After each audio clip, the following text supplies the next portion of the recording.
If you thought the last panel was truly amazing, and I know as I was walking to get my caffeine fix, the amount of people who were ranting about how dynamic it was incredible. And I think this session will be no less credible.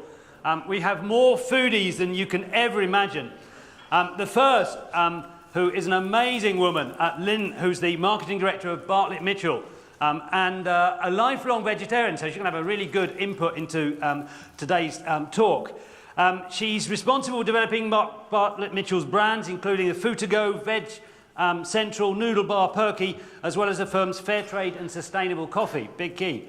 Bartlett Mitchell's been awarded Sustainable Restaurant Association Made Good Sustainable Caterer of the Year Award, which I think is pretty stunning. Lynn's been in this industry for over 30 years, working with consumers, corporate brands, and has seen a number of shifts in consumers, basically style and diets and plant-based diets. And she's going to be chairing the panel and soliciting some great responses from our cornucopia of chefs. Lynn, come and join the stage.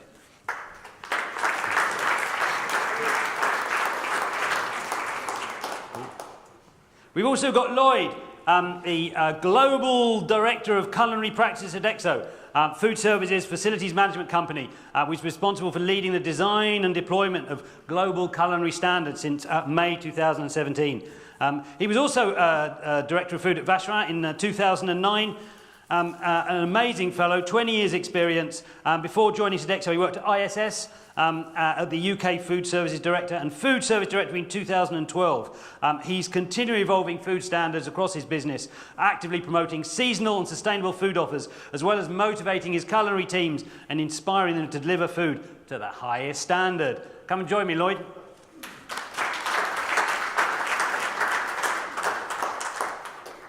And very old friend Rob, the chef director at Lexington Catering, another contract caterer operating in London, southeast of England. His role is head of the food team. He's responsible for all things food.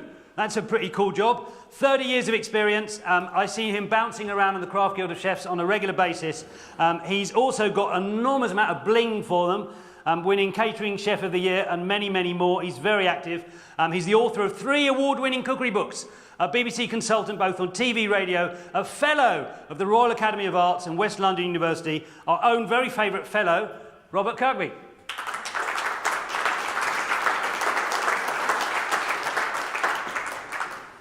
And Chris is joining us, Group Executive Chef for Young & Co.'s Brewery, a collective of 180 premium managed pubs. Chris says he inspires his team to deliver the best-in-class British and seasonal pub food. It's certainly a favourite for where I live in Putney.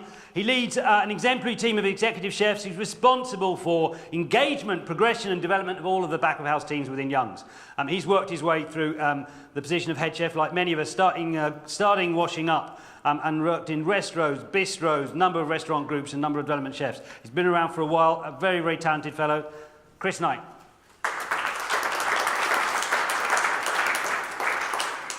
And it's never ending. The amount of great talent on this stage is staggering. Thomas Rhodes, exec chef of Twickenham Stadium, southwest London. He's got 32 different kitchens on his site. He joined the group in 2012 as a chef de partie, worked his way through with a planning production service for the 2015 Rugby World Cup.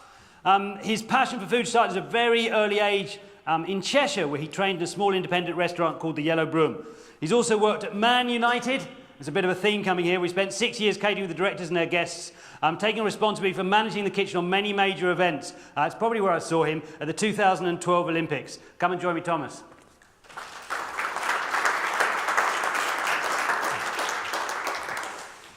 And Simon. Simon's a chef director of ISS Food and Hospitality, a global provider of facility services for private and public sector companies. Another chef with 20 years of experience in this industry. He trained as an apprentice chef at Paris House, which is a Roux Brothers restaurant, before moving on to the prestigious Claridge's Hotel in London, working in all sections of the hotel's restaurant.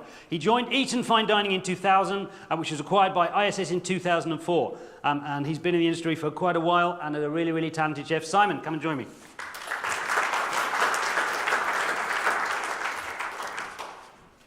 We also have Jordan. Jordan Sclair, he's got a great job because he's actually oversees 4 of my favourite restaurants in town, which I'm seeing quite a lot, Knocking Back, Kieran, and many other fabulous foodie elements. He looks after Black Row, a Pacific Rim restaurant, Mayfair, a pizzeria in Marylebone, and the Pantry, and my absolute favourite, Choto Mate, which is a Japanese Peruvian fusion. If you go there in the evening, the atmosphere is absolutely electric. He had his first catering experience when he was 14 years old, which was a 2-week work replacement. And he started alongside at the, oh my word, Anton Elderman at that 4 or 5-star Savoy Hotel in London. He did culinary arts at the Thames Valley University, and then he moved to Gordon Ramsay's Michelin star restaurant in Chelsea, where working sort of 4,000 hours a day, he got to really sharpen his knives. He's taken just the food in London onto a different scale. He's an amazing chef, Jordan Slayer.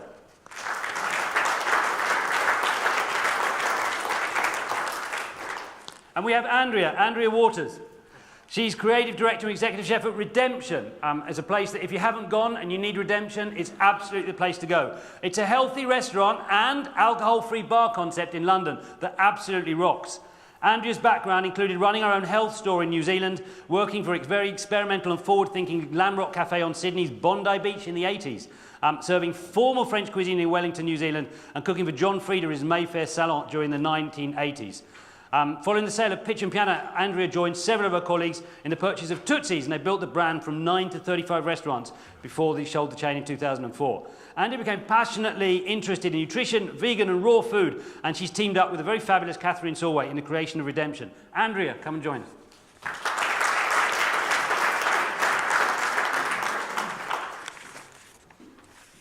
I guess this, for me, is a really big thank you to Paul Bloxham. We're going to see him in a little bit.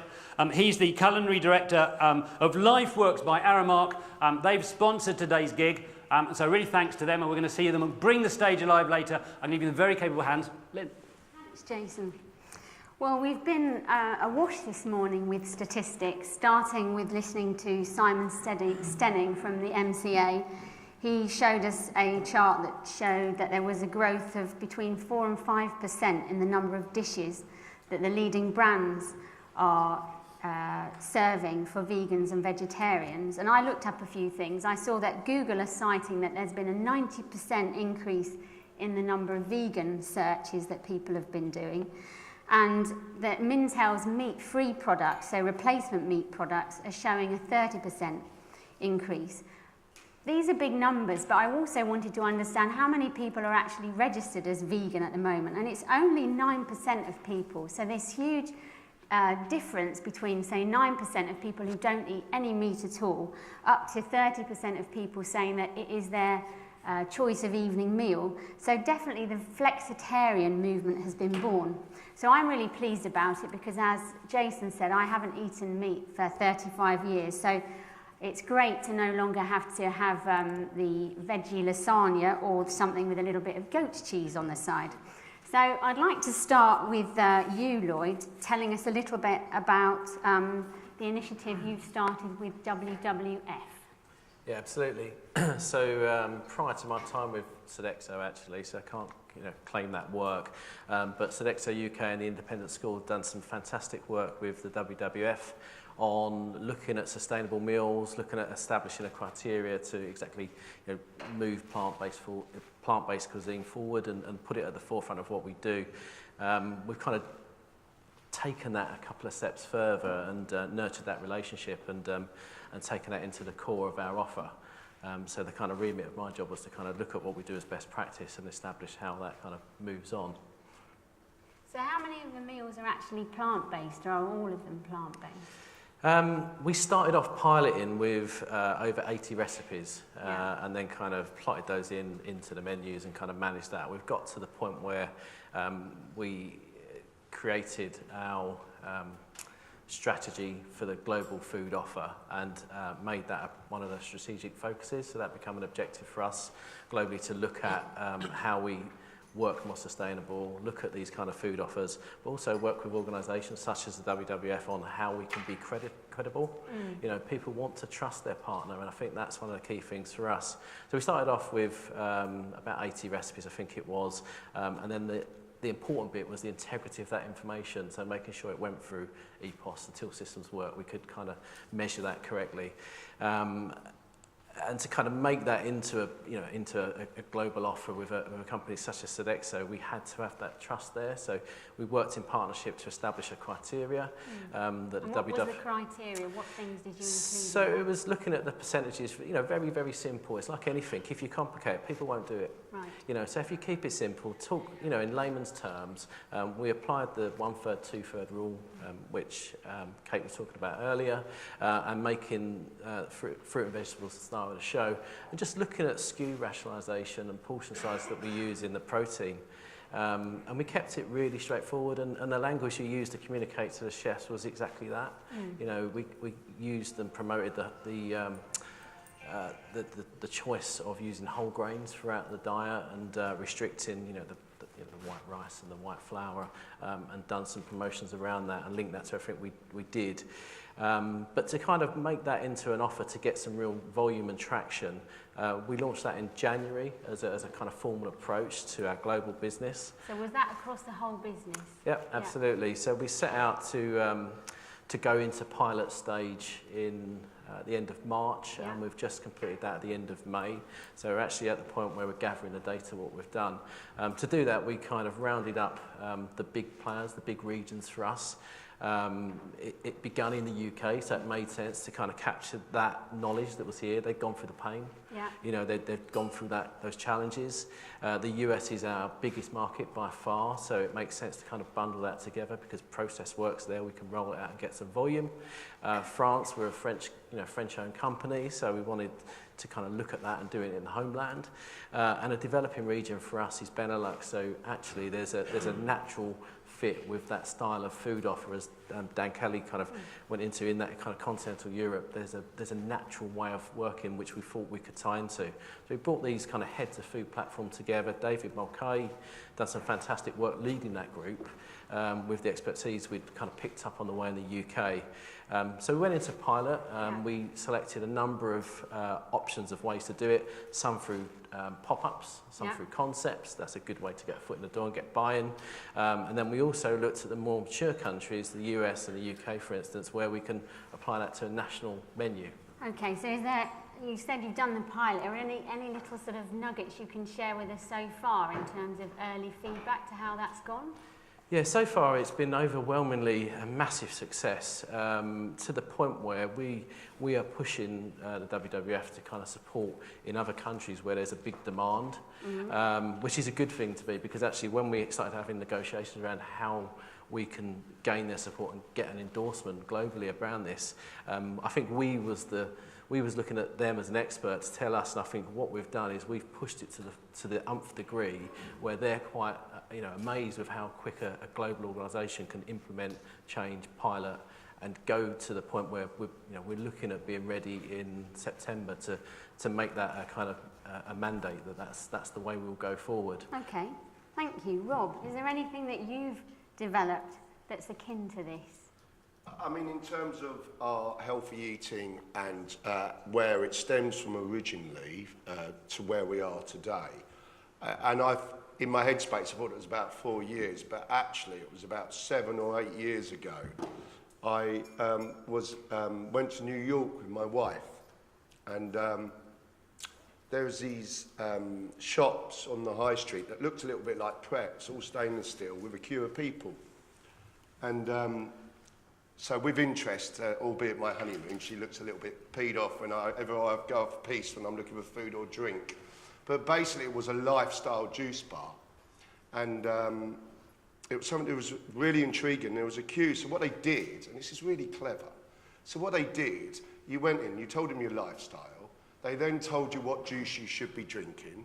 They then charged you every day for it. You then went and picked it up, and they took the direct debit out of them every month. And I just thought, this is fantastic. We've got to bring this back to London in some way. Now, in London at the time, there was no juice bars. Or they were doing pineapple juice, orange juice, the usual sugar, intense juice bars. If you saw anybody with a green juice walking down the street, you thought they had 2 heads, 3 heads. So we brought it back to the business. There will be the end to this story, you'll be pleased to know, but we brought it back to the business.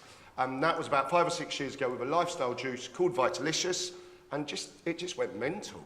And it was just about showing the product in a cup rather than blitzing it. So that would get blitzed by our baristas, so they knew exactly what that was in that cup. And it just sold and sold and sold and went really well, won awards with it. And then that just moved through the business. So we picked up on that. Then we went to something called Let's Energize, which was all about slow burn. It wasn't always about calorie counted, although it was calorie counted. Right. It was more slow burn Were they throughout all the day. vegan and vegetarian? Most of it was vegan and vegetarian. The lifestyle juices obviously was all vegetarian. Yeah. And then came along, we did Grains and Greens, which is our last brand. Fantastic. Been doing really, really well. Trying to get to about a 95% vegan, total vegan. Yeah. It's about 80, it sits at about 80% at the moment. We don't tend to use substitutes. To be quite honest with you, I'd sooner use plant-based, real fresh food. We've always been really high on the fresh agenda, like all these guys. So for me, a substitute has to be really good before it gets anywhere near a beautifully fresh piece of vegetables and all those type of things. And I'm arguably, don't quote me, I'm not quite sure that's there at the moment. Right. And so in terms of you saying it's been a great success, what was success going to mean for you? I think success for us was in our staff restaurants, and we got big staff restaurants, small. In hospitality, we're seeing huge amounts of vegetarian and vegan eating now in hospitality as well. We're working on a brand within the hospitality market. So I think, and you know, you go to top-end restaurants now, they're doing a tasting menu just on vegetarian, which years ago chefs would have just laughed at. That just would never happen. There was only so many cheese salads you could have done way back in the day. Yeah. But so how we measured our success is obviously footfall, our sales, but just generally talking about it, getting people whipped up about it. And there is a real push for vegetarian and vegan eating. And with flexitarians, millennials now, you know, we've just seen in the business, Monday to Thursday, they are super healthy. There's something, I'm currently talking about doing another book called Healthy Weeks, Dirty Weekends, which basically is Monday to Thursday, really, really clean eating, and then it just gets a bit dirty by Thursday, Friday, Sunday, and then Monday they all need to come back and start being fit again and start getting back on those lifestyle juices. Thank you. Book signings with Rob afterwards. Right. Chris, so the offer at Young's, Yeah. I would make an assumption, which is of course the thing you should never do. I would assume to be essentially British fare.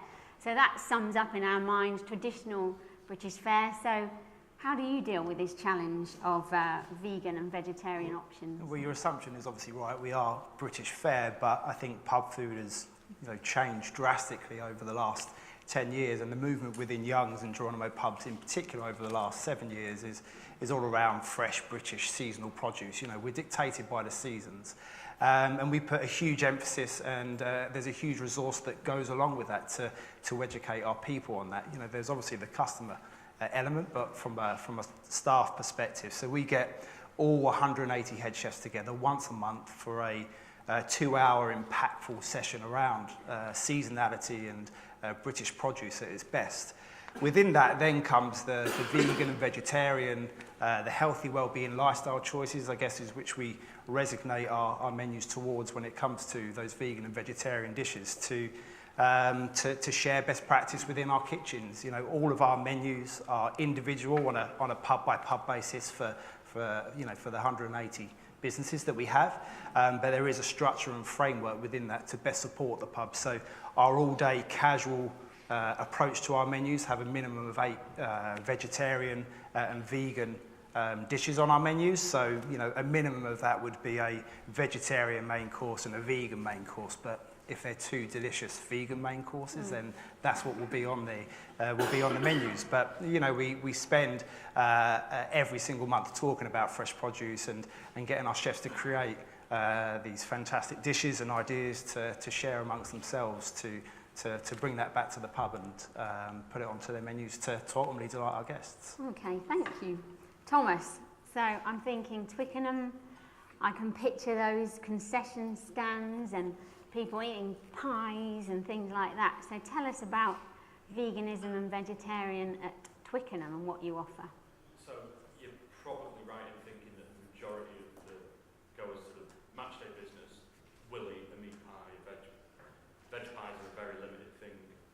However, we have introduced, with working with Freeman's, a lot of, so Freeman's are our outside catering at Twickenham. We've introduced a lot of different stores, so curry stores,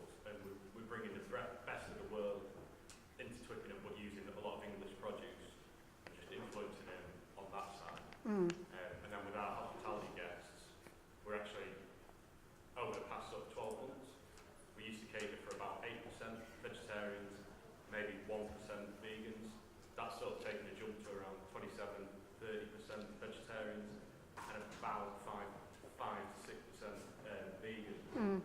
So we are obviously adapting our menus constantly. Much so we've got a new East Stand development, which is going to increase our capacity by about 6,000 hospitality guests. And we're beginning the process now of developing solely vegetarian and vegan menus for each restaurant. Because gone are the days if you go to a restaurant and you'd have a vegetarian option would be a risotto or a pasta dish. Everybody sees something and wants something completely different and new now. Yeah, there are changed expectations. And what are the implications for training when you're changing the menu to that extent? We're getting a lot of our suppliers, so our veg suppliers are coming in and actually talking us through how you get the best out of each of the produce, each of the individual items, how to incorporate more flavour into the vegetables, because a lot of the chefs that we currently have will bring the flavour through the meat. We're now making it all about vegetables, all about how you create an alternative to a meat dish, and we are finding that a lot of our males that come to the rugby are choosing the vegetarian option because they've seen it go out on the table and gone, oh wow, that looks like a hearty portion, something that I'm going to eat, and our client base are becoming a little bit more conscious of what they're eating, and it's showing in our increase in vegetarian and vegan food. Thank you. Simon, at ISS, what about you? What new concepts have you introduced for your customers for vegan and vegetarian? We've done a number of things, but I think the most important thing for me and my team was to, and I know some of the guys have mentioned it earlier in their presentations, was about having that real traction in the kitchen. So not just tipping out a ton load of new recipes with weird and wonderful ingredients in them, but almost that back to basics thing. So inviting the chefs to forums and the managers to forums and getting them to really understand what currently as part of their offer is vegetarian or vegan. It's not necessarily about creating a whole new range of something special, which of course we've done. We focused on grab and go and on that salad bar area. I think it's sort of, if you look at your offers within a corporate environment, it makes you laugh, or it makes me laugh, that you don't go to a good salad bar restaurant on the high street, but yet we all have them. And it's about being innovative with produce in those sort of areas. And I think that the other bit, the nice little tie-in bit, is the customer comms. I think if you don't shout about it, you don't tell the customers what is in their foods, then they just don't know. So it's sharing your knowledge and your team's knowledge, but in small little soundbite ways, I think, for me. So Jordan, tell us a little bit more about your offer for people in the audience who don't know what Chote Mate does. Offers Nikkei cuisine, which is basically the evolution of Peruvian food by Japanese people. So it's about 140 years ago, farmers would leave Japan and be in Peru and lose contact with their supplies during wars. So they would have to use the local ingredients in Peru, and they thought they were making Peruvian food. And the Peruvian people thought that's Japanese food. And that was Nikkei cuisine, how it evolved. But at Chote, we like to look at Nikkei cuisine as a third or fourth generation of that. You know, the people were called Nikkei people as well. The Peruvian and Japanese people mixed are Nikkei people. So what would their great-grandchildren who are grown up with great-grandparents who are Nikkei, what would those grandkids eat when they're 20, 30, 40? That's what we like to create at Chote. And the brief of opening the restaurant, before we even opened, 8 months before we launched Chote in London, the owner sat me down and tried to show me in his head what his vision was for the restaurant, and my job was to put that on a plate. And the first things that he showed me, via his computer or whatnot, was the colours of Peru. And how else would you get all the colours of Peru, the colours they use in their textiles, and not only the cuisine, without the use of fresh fruit and veg? How many different colours can meat and fish be?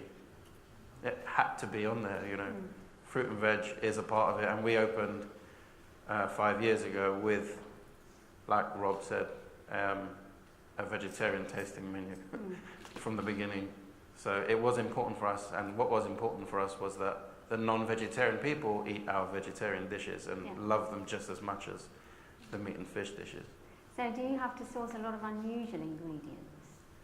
Yeah, to you they might be unusual, but to me, yeah, they're not so unusual. They're delicious, but I have to get stuff from around the world, from Japan and Peru, both.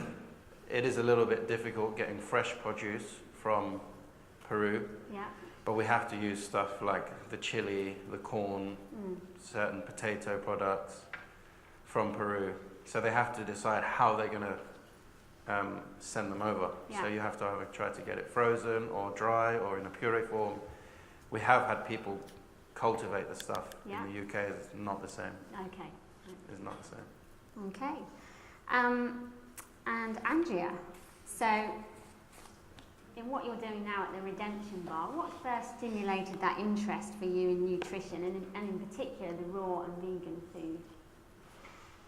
Well, I suppose in a nutshell, my childhood, I grew up in New Zealand in the Bay of Plenty, and it really was, you know, it was plenty of sunshine, spectacular beaches, fertile soil, kiwi fruit orchards, avocado orchards, citrus, you know, so we were surrounded with fantastic produce all the time. We were lucky. My grandfather and my mother were sort of committed gardeners and cooks, so we sort of grew most of what we ate, and I guess that set a really good foundation for me connecting with fresh food.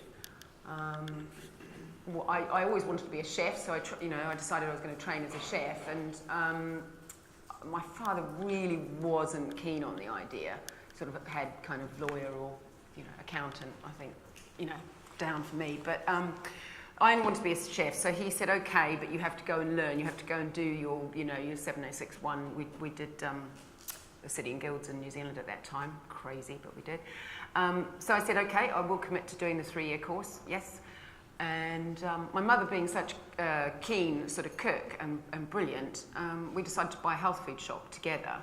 So that was a great business. We learned on a journey together about great food. We had queues out the door, cooking whole foods, just cooking whole foods. But I think, it was, people loved it, and they would smell it, and they would queue from 10 o'clock in the morning out the door. So I guess that was, for me, that was the foundation. But I sort of outgrew Mum and the health food deli, and I wanted to sort of do other things. So I travelled, and I went to Australia, and I cooked there in Bondi, and that was a fantastic experience with the most amazing produce you can imagine every day. And our head chef would just put the orders in, and we'd go across the road to, it was an old butcher's shop, but we'd bought it, the restaurant bought it, and so the big walk-in fridges, one would be full of fresh fruit and veg, one would be fish and meat, and you'd just go in and you'd have your pad and you'd make your menu. I mean, this is a dream for young chefs. I was only 21 at 22 at the time. I mean, just being able to go and create dishes and then come back and say, this is what we're going to do. But so that was all driven by fresh produce and healthy, healthy. So I travelled around Asia, and I discovered that, food is a real international language. It's sort of, you don't have to be able to speak a language. You can speak a language through food. You can sit. I worked with people and ate with people, and it's an amazing thing. And it was quite different when I arrived here in the 80s. The food was a very different scene than it is now. Very, very different.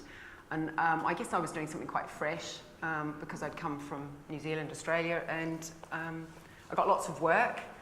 And I've done lots of different things, but I think I've come full circle, sort of maybe becoming a parent, becoming a mother in 2000s, sort of, realising that you want to give your children healthy food for a start, or you want to give them the best nutrition. You want to give them good nutrition and good habits. I wanted them to have the habits that I had. So, even if they were eating meat, I used to take them to queue outside Dove's Butchers in Northcote Road and say, you want to eat meat, this is what it is. It doesn't come in a plastic, this is meat hanging up. You make your own choices, but this is it, this is reality. And so I think through that, I just more and more got into plant-based. Raw for me came working in Ibiza. It was hot. It seemed sort of you know, you just want to eat salads and that sort of thing anyway. But then it became a real thing. I sort of started following a few people like David Wolfe, and I thought, yeah, and it worked for me. I found that I felt really good on it. I don't do it all the time. I couldn't live raw all the time at all. But I felt that, you know, every now and again, doing some raw just gave me a little lift and some energy. And I was lucky enough to meet Catherine through a nutritionist friend of mine. And I was wanting to open something kind of probably Australia, New Zealand type. Fresh foods, whole foods, really just fresh whole foods. And Catherine had already come up with this idea of Redemption, which would be plant-based and alcohol-free. I was like, alcohol-free? Oh, see you later. No, but we were so closely aligned that we decided to do it together. And it's been the best thing because, you know, whatever we do in our life, it's something that we can leave behind. You know, it's a legacy. You know, what we do in our business and what we all trying to do in our business is make a better environment for people to make, you know, good choices. And so in terms of what you were projecting with the business, has it achieved your objectives for success and sales? Is it on target? Yeah, I mean, the restaurant business, as everyone knows, is a really difficult model to make money, and we don't sell alcohol. So, you know, you can imagine, you know, people said, you're mad, that's where you make money, come on. But we do make money. We do make, you know, Shoreditch is a roaring success. Notting Hill we sort of use as a test site. It's been harder. It's a different area. Notting Hill, you know, Shoreditch is our target market. Most vegans are between 15 and 35. You know, they are quite well educated. You know, so that's our core audience is right there. And you guys are right. Sort of like Monday to Thursday, you know, they're in there and they want to fill up. Now they might go and eat meat and, you know, drink alcohol and do that at the weekend. But Monday to Friday, they are there getting their health fix or whatever they're filling up their body with nutrition, and they're sort of trying to, I guess, lessen the impact of maybe the stuff they do at the weekend. It's interesting you talk about the age there of 15 to 35. So I'd quite like to hear from some of you about the training of chefs, because we heard earlier on about females choosing vegan more than men do, and then if we've got an age range of 15 to 35, but our chefs who are cooking are not predominantly female, and they're not just in the age group of 15 to 35. So how do you inspire them, Lloyd? I didn't know you was going to pick on me for this. Sorry. But right. I was thinking I've got a good answer. Excellent. Go. So as someone that doesn't sit in that age range, I've got 3 daughters, and 2 of them do. Right. So actually, that's all they talk about. Yeah. They mingle and socialise in a different way than we would, you know, as in our age group. So you don't need to, you know, educate them quite so much. I find they're educating me. Yeah. Because they're coming back and said, I've eaten here. This is how I do. They view things so differently. So I think you've got to look around you, and sometimes it's closer than you think. Okay, Rob, what about your chefs? How have you got those? If they're over 35, they're not necessarily getting the whole vegan thing, how do you get them on board? When you say that, do you mean just old men in tall hats and like only want to eat Well, meat and 2 veg? you said it. I'll tell you what, I think, first of all, there was a real step change. And we were at a Craft Guild dinner only a couple of nights ago here, and Alain Ducasse stood on the stage and said, people are totally going away from eating meat. It is all going to be plant-based. Now, when the chefs look at a man like that on stage, they've already got respect. Chefs have a lot of respect for various different chefs. So when somebody like that says that, they sit up and listen. So that helps my job in training. I think in training, basically, whatever we do in the business, we tend to do training at a time when a lot of my chefs are up at 6 o'clock in the morning. For me to give them training at 5 o'clock, I'm not going to get anything out of them. So I generally will give them bite-sized pieces of training, and I will make sure all our managers come to it and our ops managers come to it, because there is no point in our chefs knowing what something should look like if my ops manager doesn't know what it looks like. So as a standard, we will absolutely say everybody in the business, from the manager director down, has to go to that training. Right.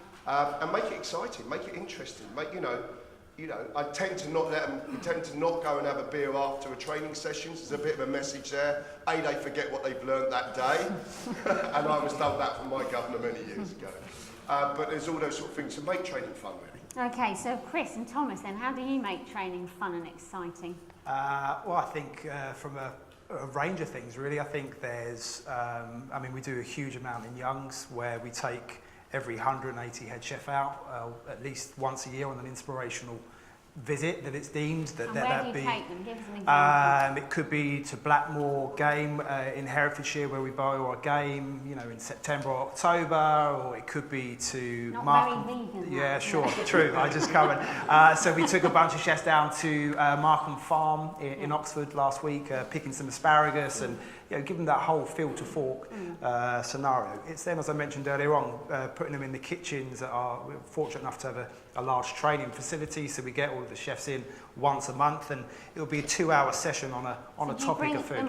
Every 180 head chef, every single month. You know, we're based around British produce, British seasonality. It's when it's, you know, growing out the grounds or on the trees and it's in abundance, that's when we'll have it on our menus. And it's about how you use these ingredients with respect and keeping it simple, but how you can then also use it into vegan and vegetarian dishes on the menus. So it's about, you know, creativity, it's about sharing ideas, and ultimately it's about a dish that the customer wants to eat. So just a couple of examples, sorry.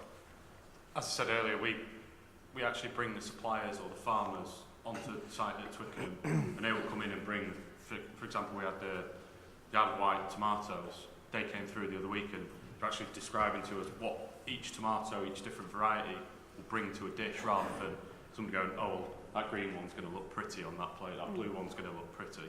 We're actually bringing the suppliers to us to teach us, rather than, for example, me reading on the internet what tomatoes are meant to go where.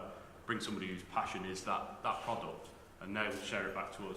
And I also encourage our team, you know, we have a little bit of a kitty that I'll encourage my team to go out and try new restaurants, try something on a menu that you've never eaten before, try something that you've never experienced. I think somebody mentioned it earlier about going to Somerset House, to Bryn Williams' new restaurant, because he pushes all about the vegetables in there, and then your meat becomes a side dish. Go and try something that you've never had before, and then bring it back. And that's based around that. That's how we develop our menus, on the grounds that we sit much like this as a team, and we'll present different ideas and different things that we've seen somewhere, and we'll develop a menu that way, rather than going, oh well, it's got to be meat, 2 veg, a bit of gravy, and away you go out the door. We're all about just bringing something new, and oh, I saw this somewhere, let's try it. And we'll get products in, and we've got a little bit of a development budget. Yeah. And we're now introducing a development chef to our business to help on that side, rather than, you know, we're a pretty full-on business, everybody trying to do everything. So we're growing our team in that side to help development of new dishes and new concepts.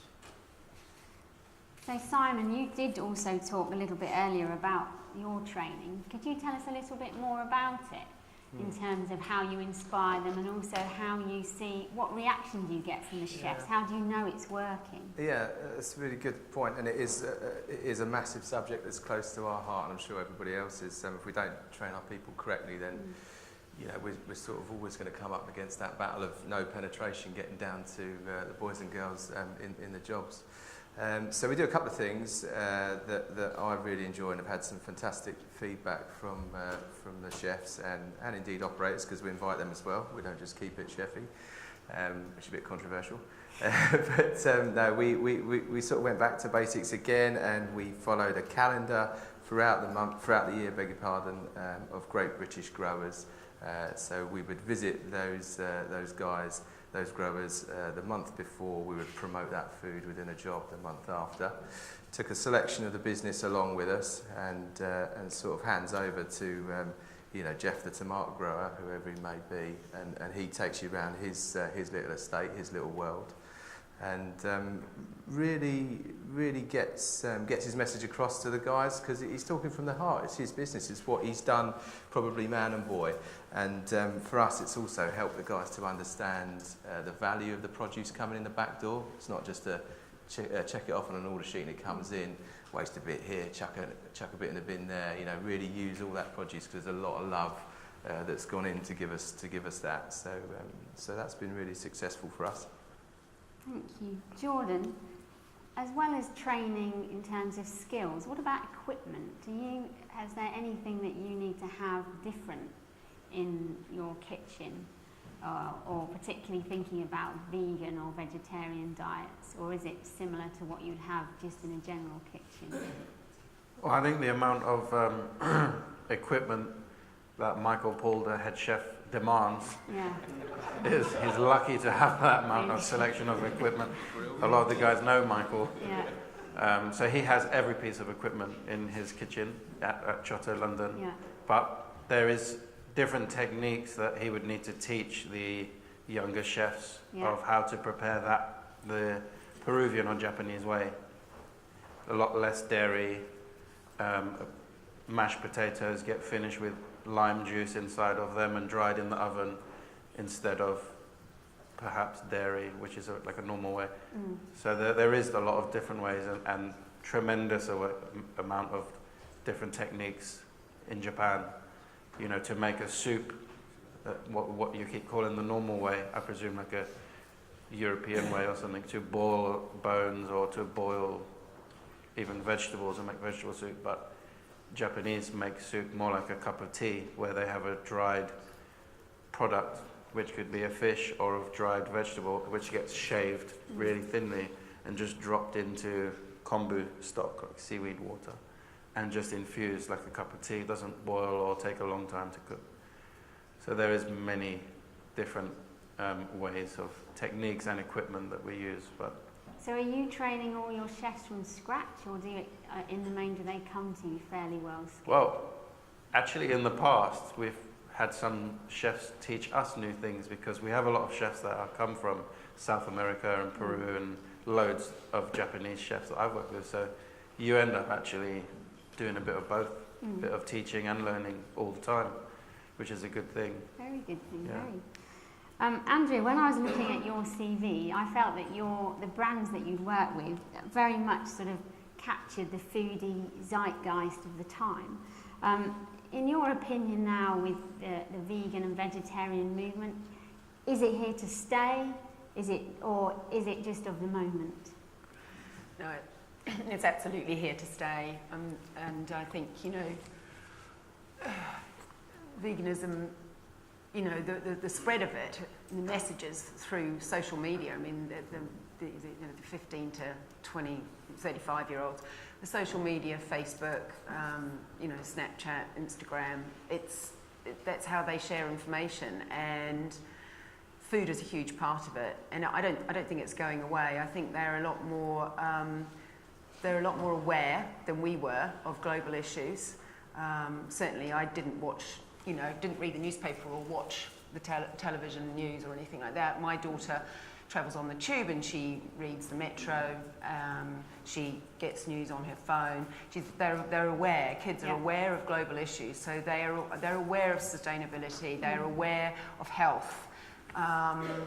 We sort of still think of them as kids, and they don't really, you know. But I think somebody else said, you know, I'm learning a lot of my children, and you know that is the thing. My children come home, and at first when we started Redemption, my daughter sort of was a bit sort of like,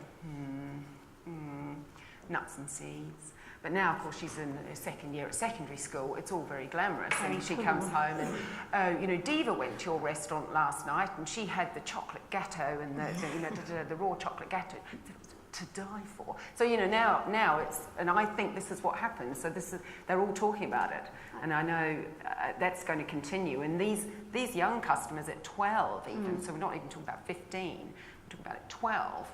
Now they're going to grow into the customers of the future, and so it's not going away. Okay. And companies need to sort of sit up and take notice, like we all are. I mean, obviously we're special, that's what we do, but I mean, it's great to see how many other companies are taking it on board. Thank you. Well, actually, that leads me really well to my very last question, because you talked about it there. So just a one-word answer from all of you, which do you think is the biggest driver to vegan and vegetarian diets? Is it sustainability or health? Andrea? It's both. It's both, but social media will let you know, So people are very aware, and I know it's not one word, Yeah. but it's definitely both. Okay. They're totally aware of both sides of it. Some of them it's moral, and some of it maybe, you know, very altruistic, and some people it might be quite selfish about their own health. Jordan. I think commercially the bigger picture is the health side of it, Okay. more than the other. Simon. I think sustainability has definitely been the accelerator. Yeah. Thomas. I'd have probably gone for sustainability. Yeah. Chris. I think for the wider side of things, health has helped push it massively. Rob. For once in my life, I'm going to be on the fence. It's a first. You heard it here. And Lloyd. I would say health leads it, but I think there's that subconscious about the messaging that sits behind, so sustainability probably just follows slightly. Okay, well thank you very much all of you. It's been great that you've shared it with us. I think we've heard about the importance of inspirational training, which it sounds like you're all on board with, and we've got this perfect plant-based storm of sustainability and health driving it. Thank you.